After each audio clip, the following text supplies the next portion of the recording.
What's up guys, it's ScherBR, welcome back to my channel. Today's video is a review of the Ultra Deluxe banner for both Jamil and Claudia. This was an expected banner for me. I was thinking that they will release this before Final Fantasy Legend banners, and I assume they are the next ones after this. So, the setup on summoning on this depends on the amount of gens you have and your plans. But this one has two very strong pierce damage dealers, something that we don't see much often. It is also the real start of having two UDX characters in the same banner. Here on Global we got it before we can reuse since they modified UDX Madeline to become a thing. She was not limited, she was platinum, but she became.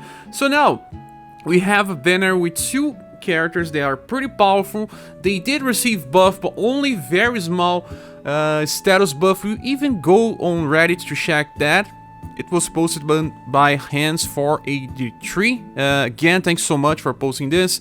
The agility here got a 5% increase from Claudia, yes, and Jamil got 2% increase on dexterity and 1% increase in agility. Yeah, I don't know why did they bother. So, why are they so good? We need to discuss this all, starting with Dan, and then we'll talk about Gray and Barbara. They are also good by themselves.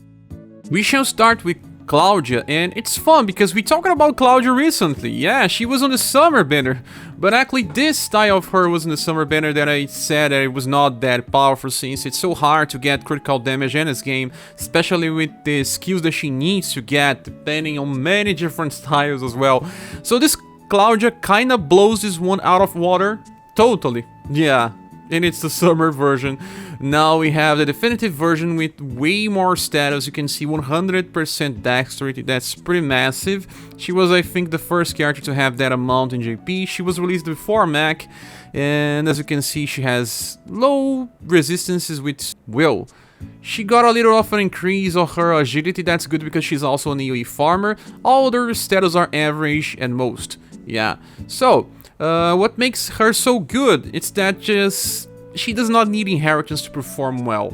While some other versions of Claudia need it, Award Claudia is still pretty good even with just that amount of dexterity. She has a passive that increases her own dexterity. She'll still be the best one for instant kill strategies. Here on Japan, they didn't receive high intelligence for Award Claudia, but our version has way more than this. Still way more than UDX Claudia.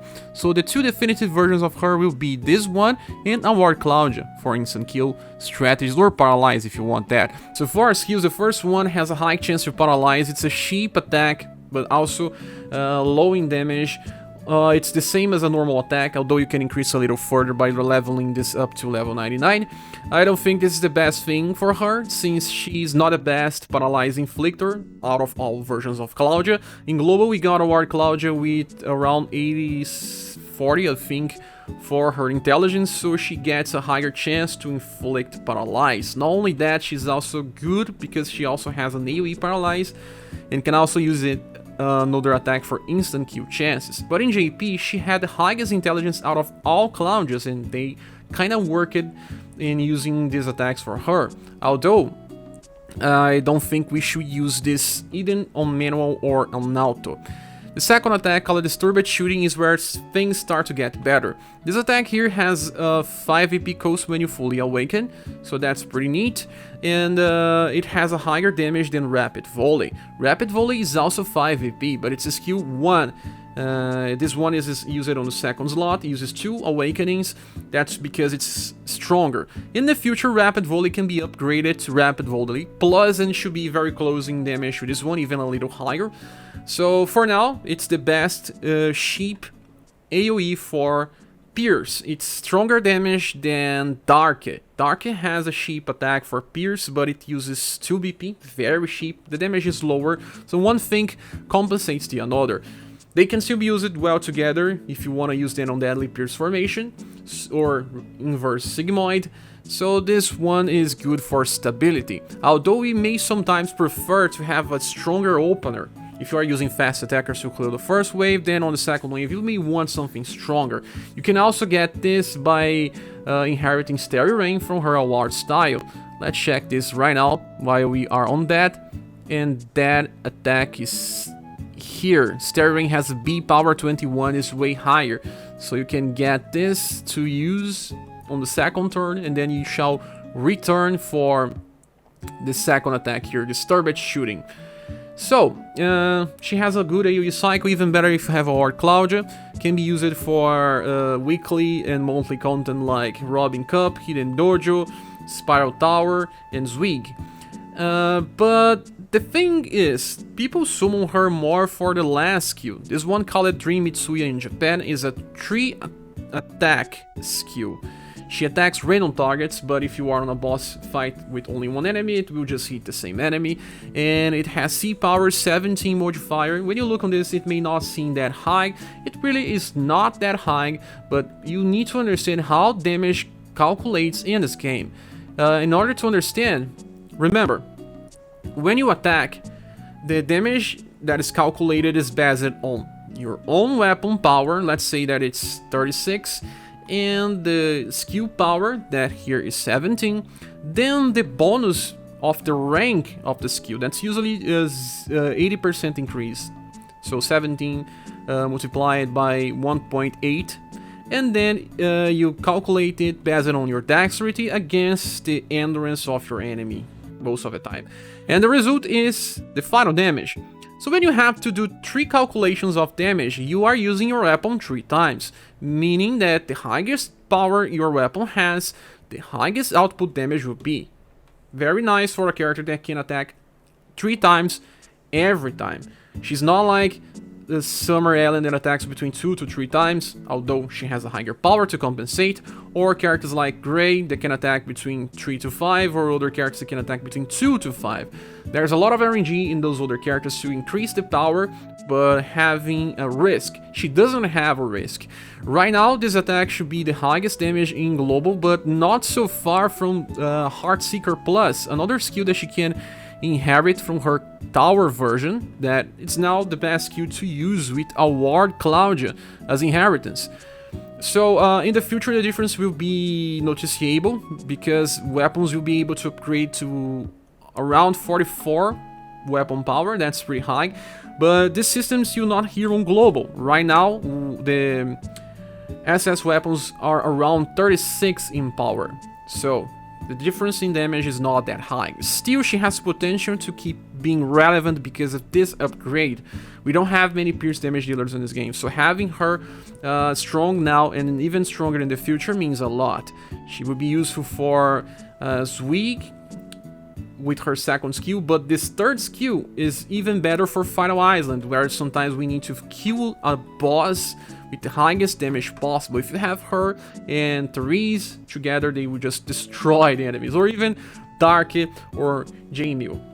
Okay, if you have 4 strong pierce characters, you can probably save if you think about it, but so far this character is good because of having both access to AoE and single target damage. And now it's time for passives, and the first one is not that good. That's a problem.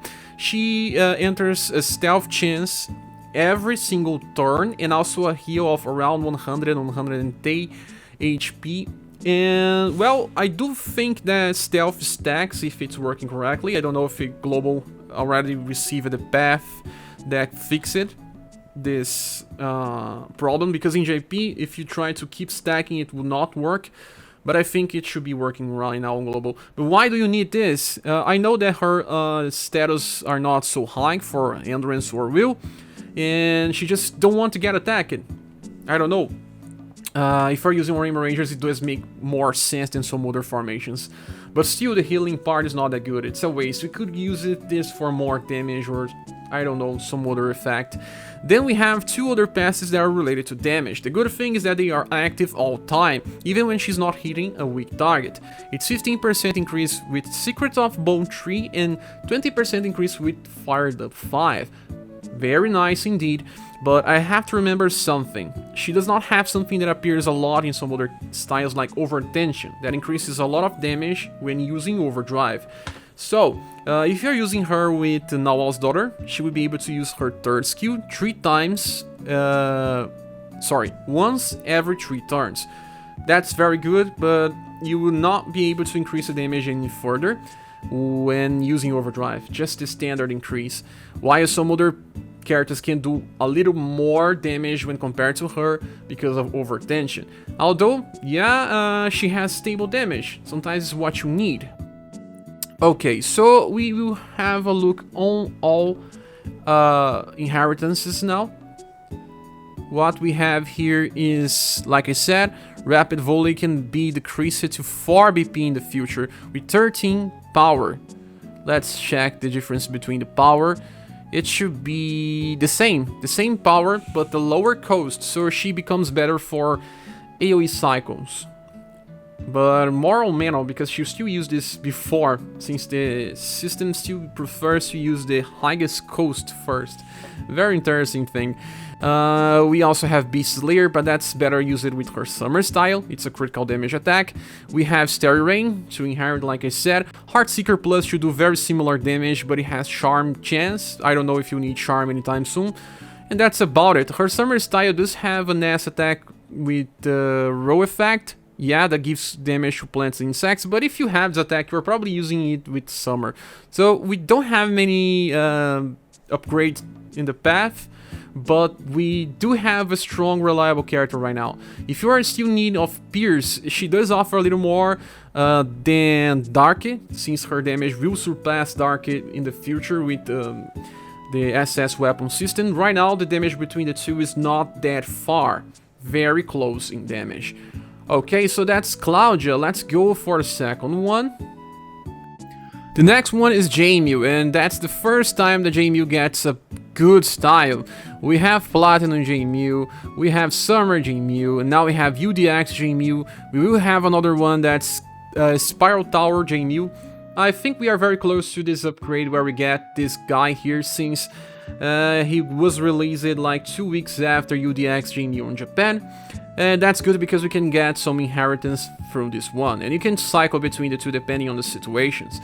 And it's good because we don't need any limited version of Jamil to make up for this. We kinda need the Summer Jamil to get more intelligence, since we can become instant killers with Jamil as well. Although we discuss this later. As you can see, UDX goes for more arrows on dexterity and 1 for agility, while the tower version will have 2 for agility. It's good because we will be cycling between them anyway. What we have here on status is, higher dexterity for the version that we are getting now, the UDX, lower agility when compared to the tower version. Interesting, huh? But more endurance, more resistances for UDX. Yes. Actually, he has more endurance and the other one has more will. So they are kind of justifying having the two. Okay. And for skills, the first one is not that strong, but not that bad since it's 3 BP. You can use it anytime. C power 15, only pierce damage. That is not what makes this guy so useful. So the second one is Stingray, becoming very popular since Xeno has it, Monica has it, also Selma also has it, the new version. And it's an AoE attack with 14 modifier, very nice, and you can use it only twice in a 3-turn cycle because he does not have power charge. And the last attack, X Thrust, is very powerful. It has B power 24 modifier, full AoE with both pierce and slash, also an indirect attack. But there's a catch here. When you use X Thrust, you have follow-ups. Yes. Look here. When you use X Thrust, the AoE attack, your character will activate the first skill twice. Just remember someone, right? Red. Yeah, our global exclusive Red was based among this guy, but he's better because he has power charge, and that allows him to attack 3 times with AoE as well, if we want. The version of Red, that is. Although here with Jamie will have some problems. He got a buff to his own agility, but that's not so high. How can we guarantee that Jamie will go first? Sometimes you have to think about using inverse sigmoid just to allow him to go first. But still, he does have steady damage with Stingray if you want to use, and then if you want to use X Thrust, you have a very powerful AoE attack on turn 1, and then he will just follow up with 2 single target attacks. The problem is just that the rank is always 1, so the damage is not that good, but we have many waves in this game where we have like 5 enemies, but only one of them is a boss. Like I said in Red review, this will help you a lot. I made many strategies with Red since I got him, and this will happen a lot as well. We kill the small enemies and we use the single target attack twice against that large enemy, allowing you to finish a wave with just 1 character, whereas you will be using 2 to perform the same action. So the only problem is the agility. We don't have a way to guarantee that he will go first unless we use Reverse Sigmoid. Still very powerful even against bosses. If you are thinking about the single target potential of X Thrust, it's also pretty high, even if you are not hitting all the enemies. Remember, Red, Punishing Combo does more damage for Blunt than Real Phoenix, that it's a triple S attack. So we can compare this for single target nuke as well, and it's pretty strong. So for passives, the second one gives him a dexterity buff when he attacks a weak target. And that is pretty nice since he attacks 3 times, meaning that he gets buffed 3 times. Yeah, usually better for boss fights since the buffs cleans when you clear a wave. And even better because right now dexterity-based characters are in a low since Metroid don't buff them. So he can still work by himself. And if you are using him with Noel's daughter, she will allow him to use this skill every 3 turns. Way better. And the last one is fired up 5, so 20% increase in damage at all times. So because the second passive will buff after X Thrust, it means that the second and third row earrings will get a little more damage. It's not that much more, but at least it helps. Yes, it does help him. And for inheritance, we don't have that many with him. What we can get in the future is Rap. And about inheritance, we can get Sword Ballet Plus in the future. That's a very strong attack. It even reduces BP cost to 8, so you can use Stingray after that. Just so you have a better opener AoE if you are not attacking the first wave. But one good thing is Floral Extravaganza, here called Hyaka Hyoran. Floral Extravaganza has a small chance to instant kill. If you have the summer version of Jamil, you have higher intelligence to have more chances of instant killing. Although we do have better instant killers in this game, especially Award Claudia, it's better than him. We can still use him here and there. Okay, now returning here, he does have a good dexterity, although not the best. He does have high agility, although not the best. The problem is just that the last attack is not fast. It should have been changed for fast in global, because it will allow him to guarantee attacking on the first wave, or the second if you want to change the BP cost. He does have both a single target and AoE setups. I must say that X Thrust should be considered a single target as well, since it deals like triple S damage, even if you consider only 1 target. So I think that he may not do as much damage as Red, because Red right now is very powerful. We don't have the same thing for Pierce, so he's like the similar effect that you can get and will participate in similar strategies, just with a different type of damage. He is pretty strong, stays relevant in the future, will also help you in Final Island, but not as much as Claudia. Every time that you attack again, the game will consider as a new attack, so it will lower your score, unless you're just using him for Stingray. Okay, so now let's talk about the next. The next style is Gray, and Gray has many free styles.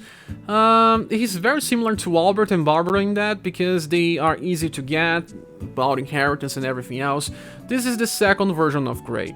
This one has a higher endurance for arrows and only 1 arrow for STR. Since this one is also free, it should be easy to get more STR, even agility as well. Okay, so let's compare their status. This Gray is pretty powerful, although he doesn't have a high STR compared to the other ones. He does have one of the best attacks in the game that I kind of failed to look when he was released.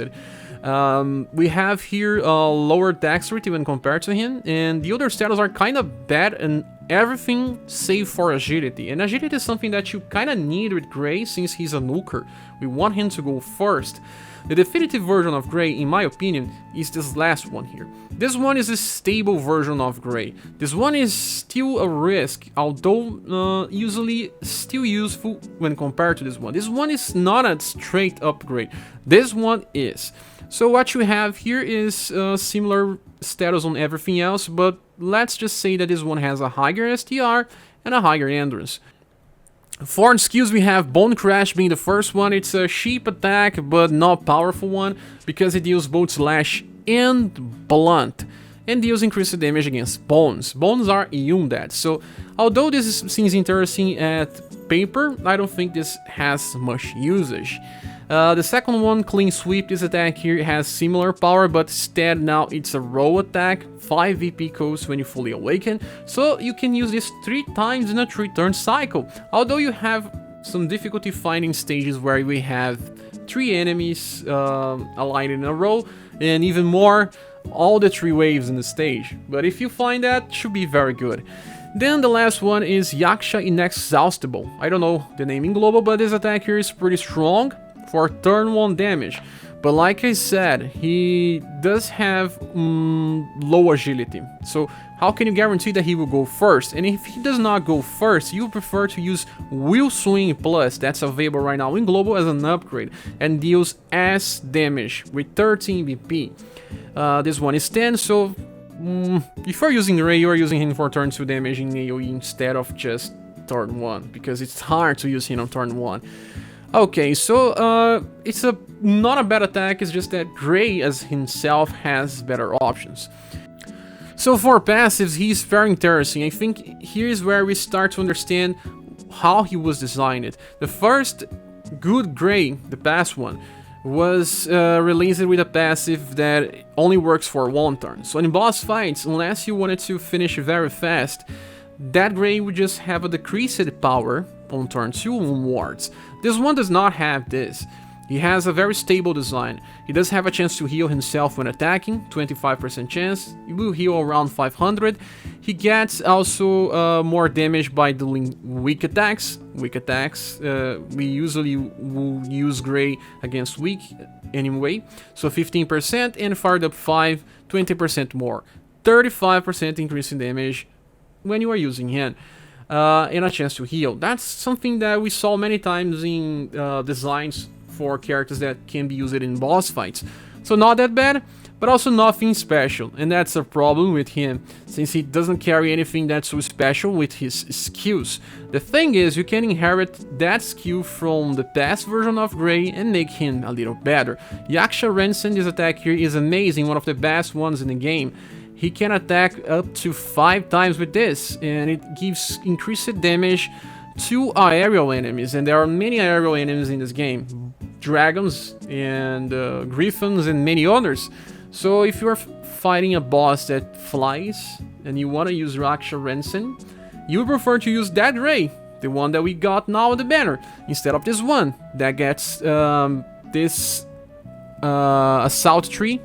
This passive is not good for boss fights. So it's not a definitive upgrade over Gray, but a better one for boss fights. You have to understand that. The future version of Gray is now the definitive in my opinion, since he does get more status, has some more interesting skills, even has Slash plus code and can use Yaksha Ransom as well. He even has Power Charge to allow for 2 Yaksha Ransom in a 3-turn cycle. But he does have Assault here again, so for boss fights, sometimes you may still prefer the current version of Gray. But remember, he's Platinum, you can wait to get him just fine. And for inheritance, just look that the future Gray will have Slash plus code. We can also get a Will Swing Plus from the past version. So yeah, a very powerful attack as well. But only if you are going for long fights or if you... because this one is still better for farming. Yeah. So let's look on Barbara now.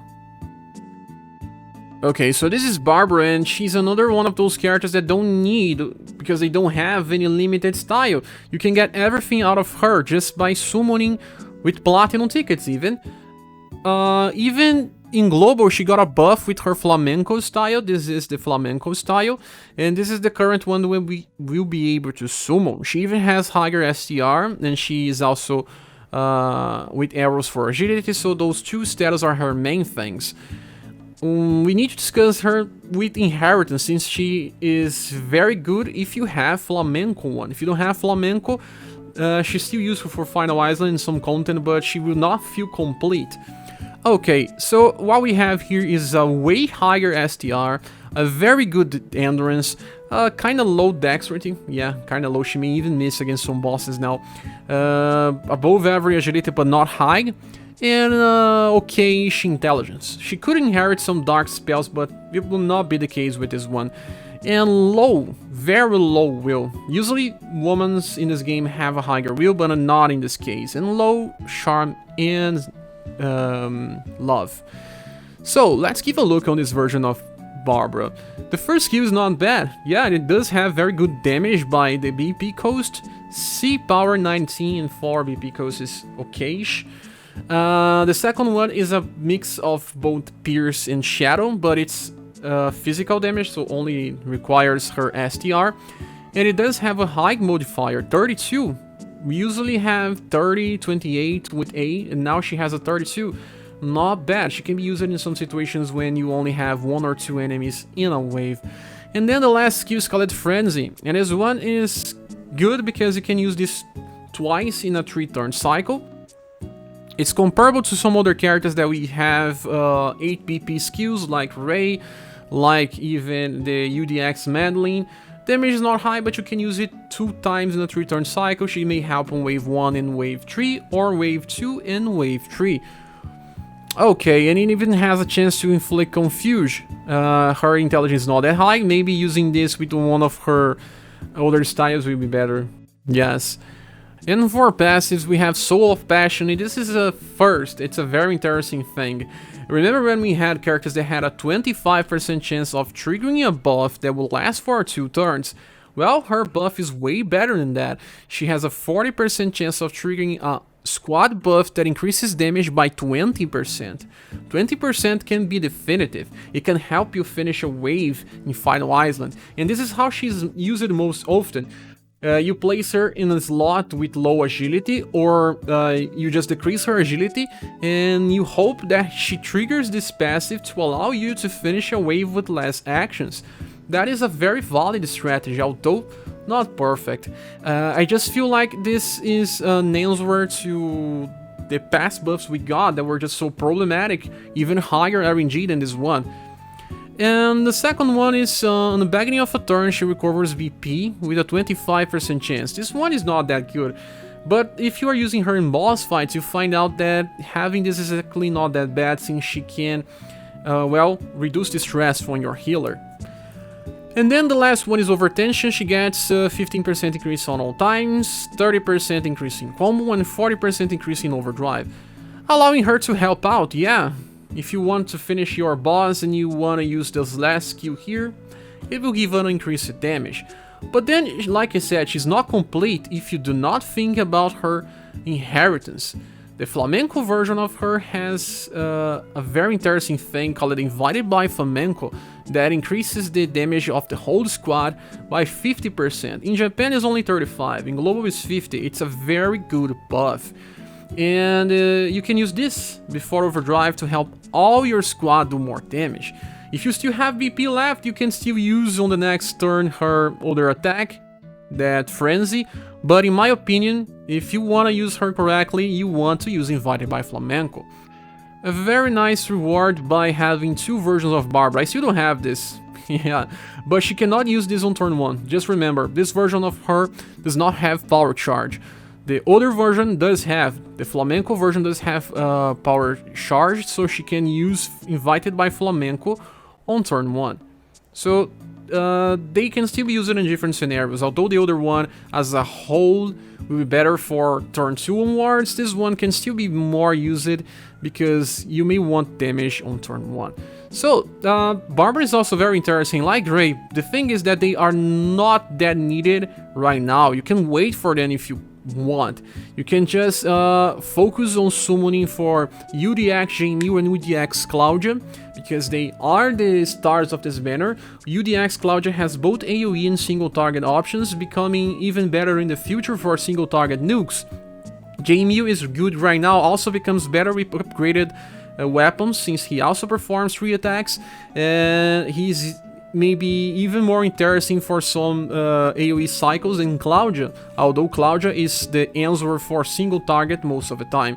Both are good, and this banner is also that good, and I will be pulling on this because Pierce is still not easy to find. In this game, it's easier to find Slash, it was easier to find Blunt, and even some spells damage like Cold, while Pierce is still a little rare.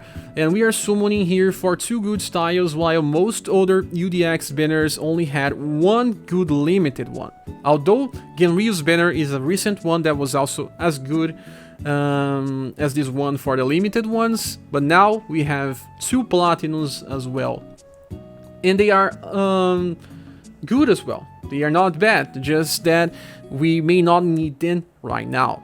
So, my opinion, if you want to summon on this banner, you should go for Claudia first and Jamil second.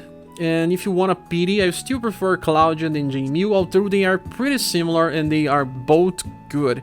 Jamil still has not seen a rerun on Japan, but Claudia has. So this may also affect your decision if you want to pity and you only have one option.